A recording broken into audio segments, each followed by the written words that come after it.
Got a great video blog for you guys. It's going to be excellent. I got an awesome email from Nate last night, and when I saw this email come in, it really excited me because I could relate to it on so many different levels.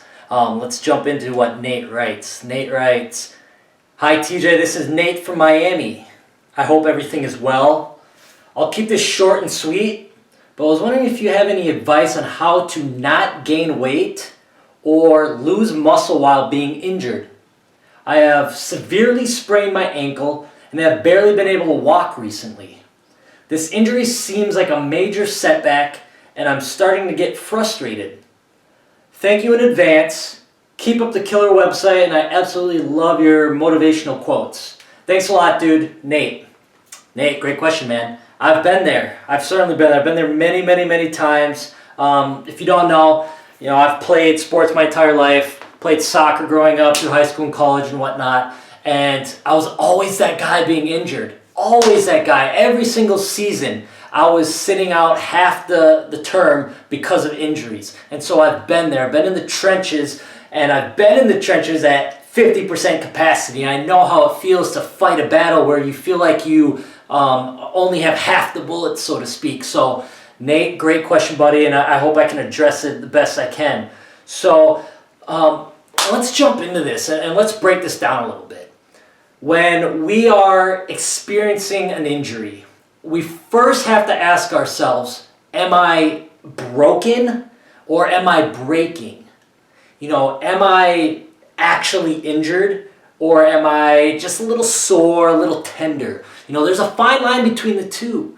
And we have to be able to recognize which of the two it is. We cannot be right, or we have to be right about either of those. What I mean by that is, let's use a metaphor. If we go out in the woods and we grab a stick, and we grab it, and we start to bend it, we can feel the tension. Let's pretend this is our bone, or our muscle, or whatever you want to represent your body. We're going to start to bend the stick and we feel tension, we feel tension, right? We feel that tension and that's representing soreness, okay? If we continue to bend, we'll start to feel where it's really starting to reach its breaking point. And that point we should know, okay, we're done, we're stopped there. Because if we continue to bend, what happens is we're broke, we break. So we have to be able to go to the gym and create this tension where the muscle is sore, it's tender, it hurts, but we don't want to overdo it and step over the boundary of injury, right? Because we don't want to sacrifice time to have to recover from an injury and not be able to perform at a high level. So that's one of the first things we have to assess. Am I sore and tender, just kind of uncomfortable, or am I legitimately injured? Am I legitimately unable to perform this task? So we have to be able to assess one of the two. And we have to be mature and responsible and true to ourselves and true to our goals. And be able to make that decision. Let me give you an example. When I was playing college soccer, 3 months is the total duration of our season. Maybe 4 months if you go to the NCAA championships. Which we did, of course. The Nationals, we'll say. But anyways, if you understand that the total season is 3, maybe 4 months long, that's a very short season, very, very short.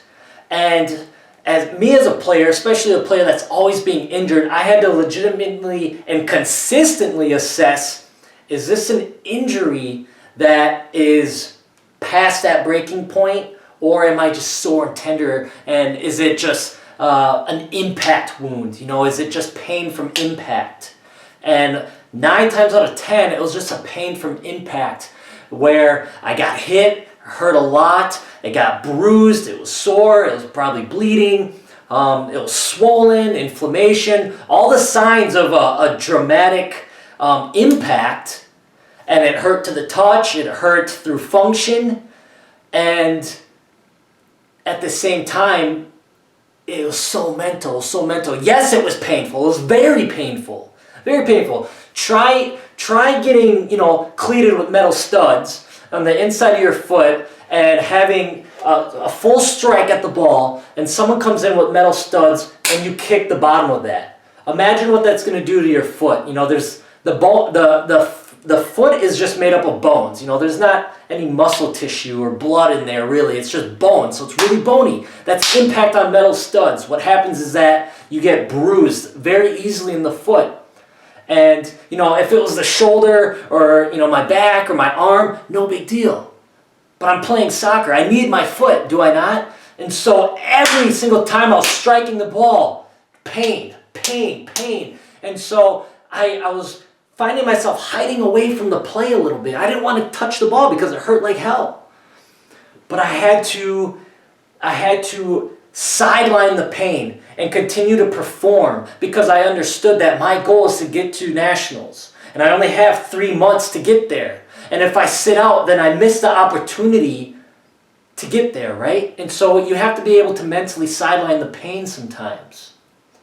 But conversely, on the flip side of the coin, where it may be mental, just pain, there is also the time where it's a legitimate injury. And you have to take the time to rest and to recover and to supply the nutrition that's going to help strengthen those muscle fibers, strengthen those tendons and those joints, and get you back to healthy. So first, let's assess whether or not we're injured or if we're just uncomfortable. That's step number one, guys.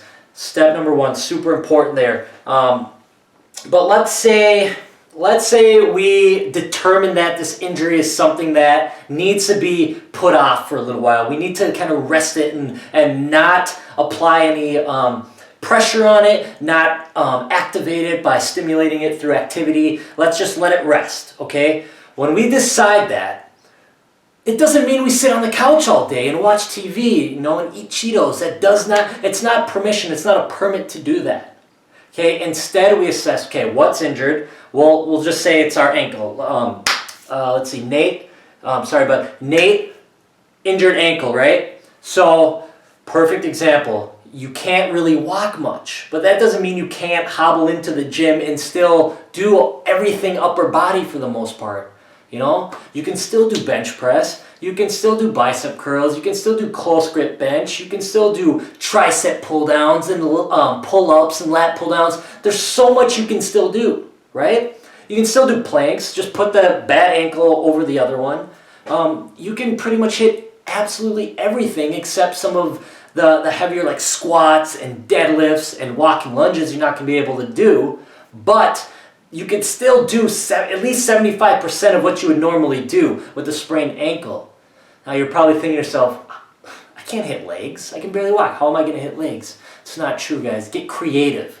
I think there's a fun side to being injured because that's when you really get creative and you really start to think of new ways to shock the body, and it's putting the body in a different environment and through different tasks, challenging the muscles, forcing them to grow, and you're still going to continue on the path that you want to go on. It doesn't mean you sit on the couch all day. You just challenge it in a different way. So the ankle sprained or broken, how do we activate our leg muscles? Well, what we do is we hop on the leg extensions or we hop on the leg curls. Now you may be thinking to yourself, you know, the pad sits on our ankles, right? Typically it does, but we can adjust it so it doesn't. So what we do is we take the pad that we would normally put on our top of our ankle, pretty much where our shoelaces would be, and we put that pad higher up so it's resting on our shins if we're doing leg extensions, right? So we can still activate the quads, but the force of that pressure and that weight is higher up and it's on the shins.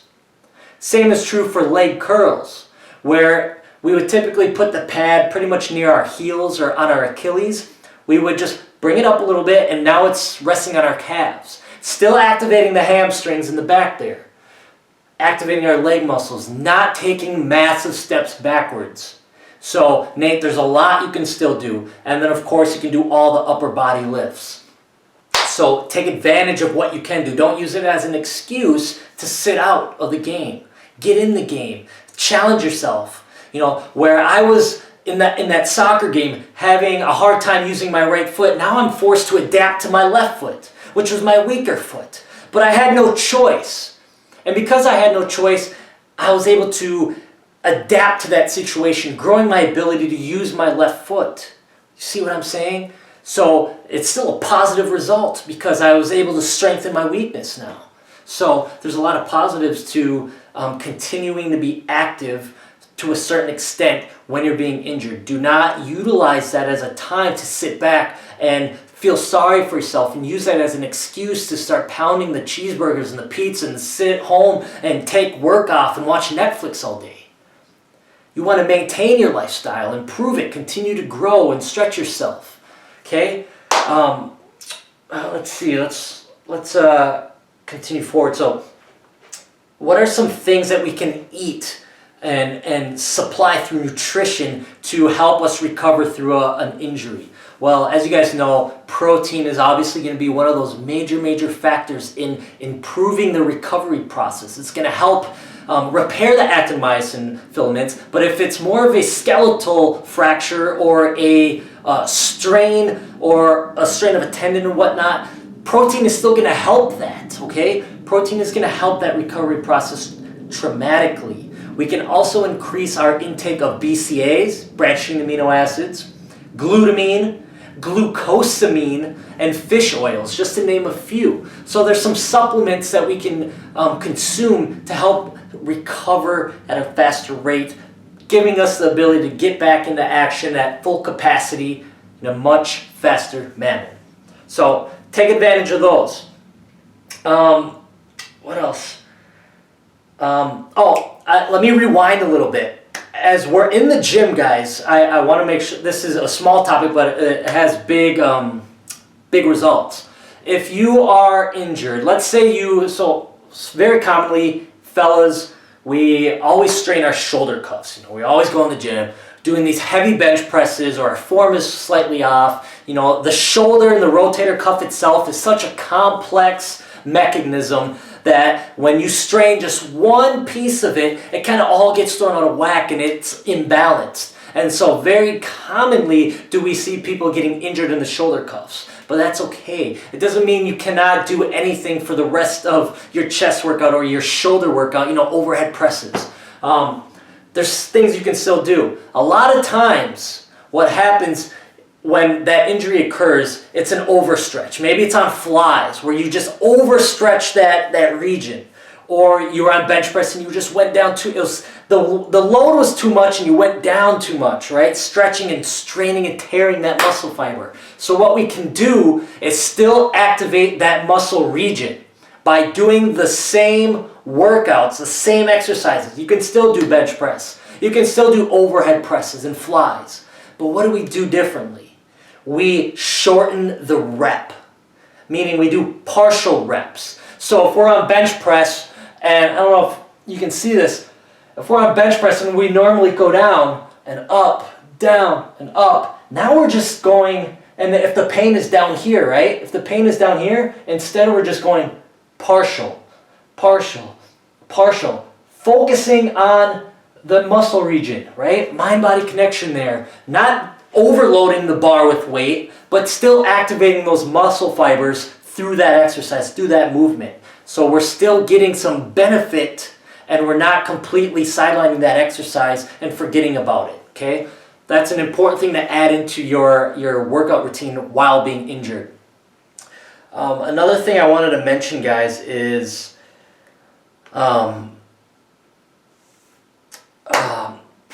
where was I? I'm losing my train of thought.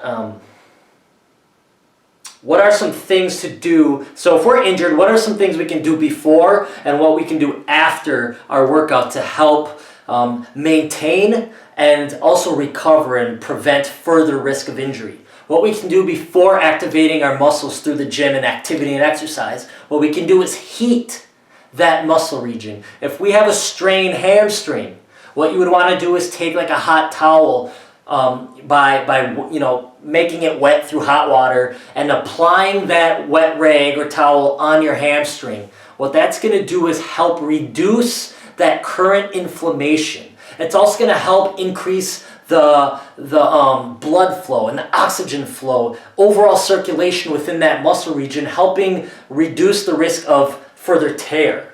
Okay, so the blood is going to be flowing through that muscle. It's going to be feeling a lot better. It's not going to feel as stiff and tight. It's going to loosen up a little bit, allowing you to perform some of those movements. So put heat on that. Apply heat in that muscle region and area.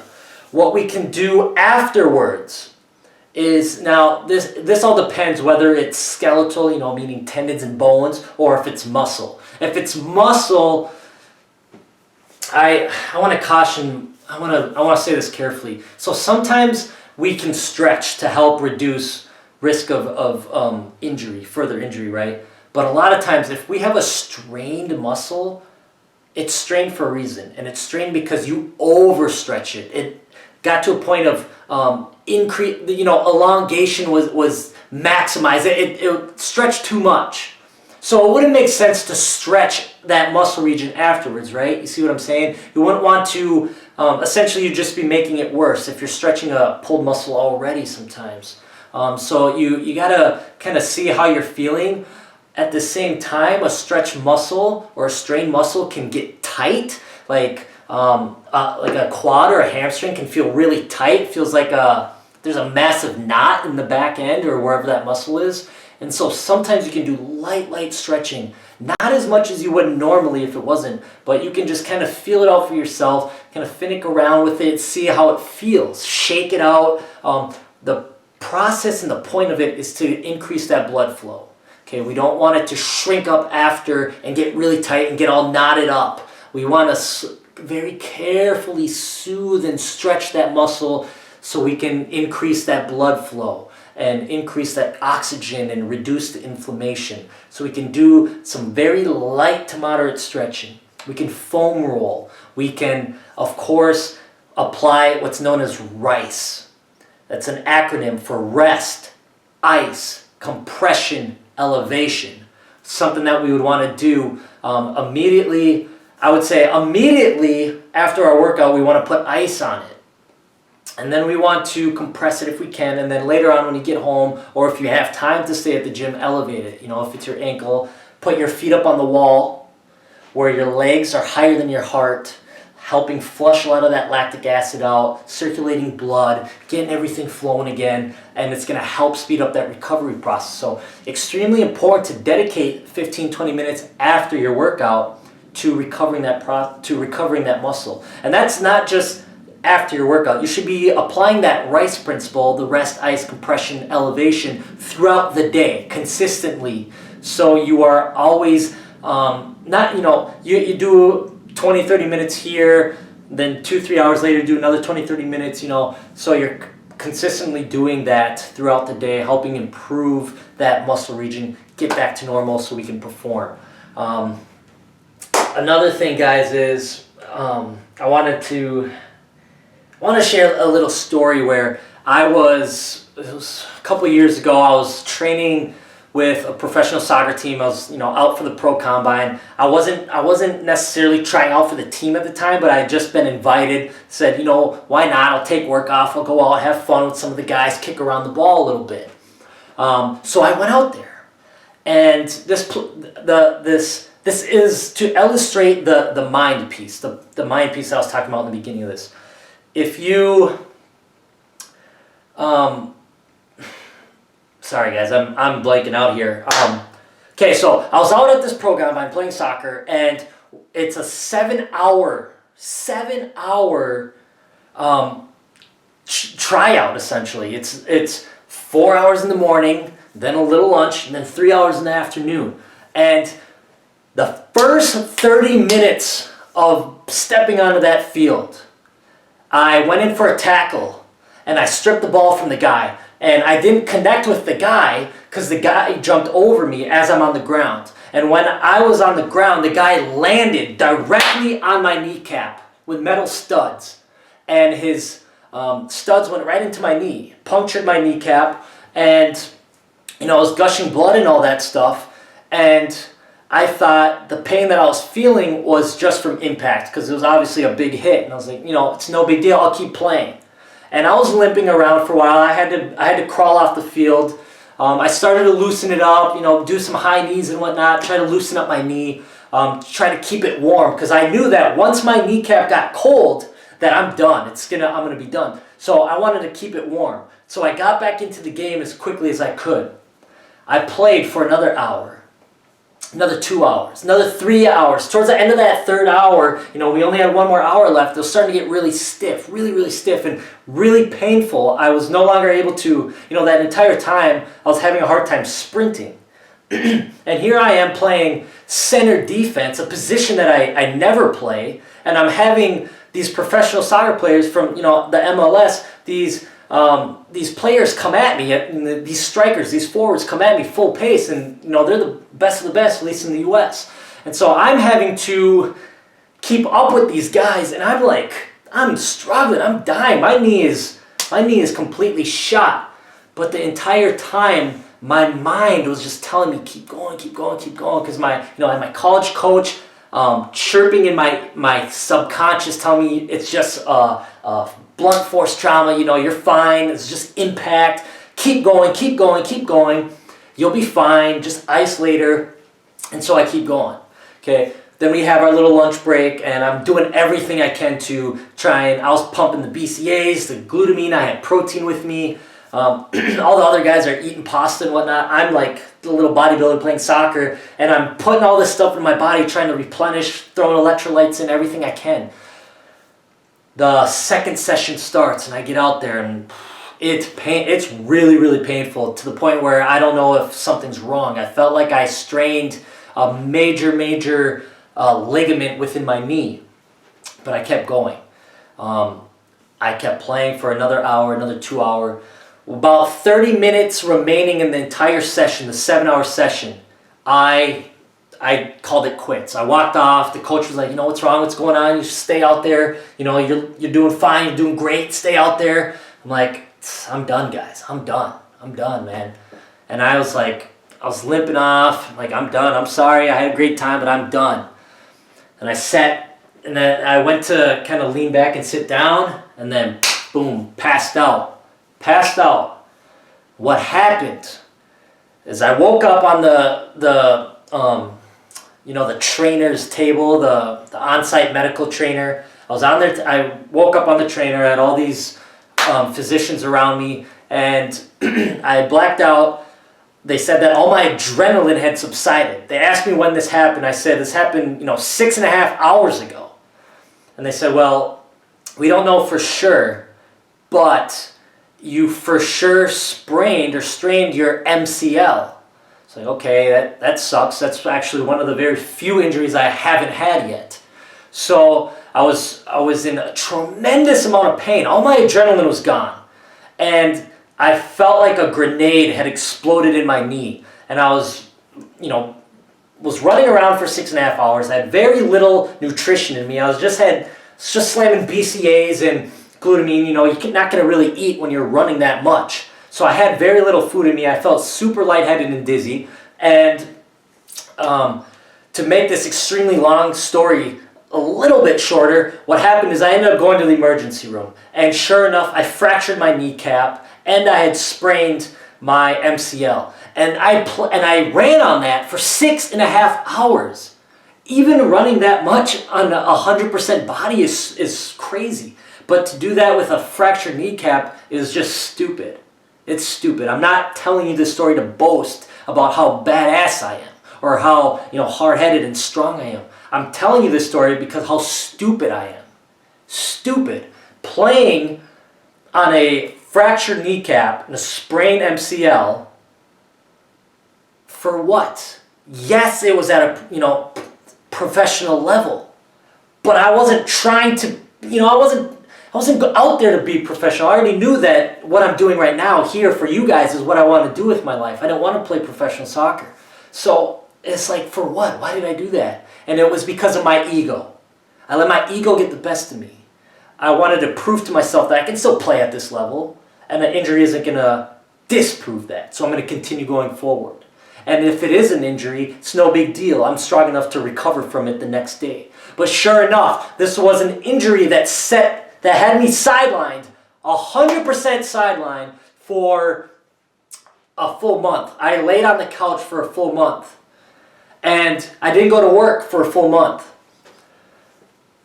But I did not let that be the manifestation of my existence, my reality. I didn't just, I did sit on the couch, but I didn't sit on the couch how you would imagine and just watch TV. I had my roommate at the time bring my dumbbells, put them on the side of the couch. And every day, 2-3 times a day, I would crawl off the couch, crawl onto a chair, and grab the dumbbells. And here I was with my crutches on the side of my chair, and I'm doing dumbbells.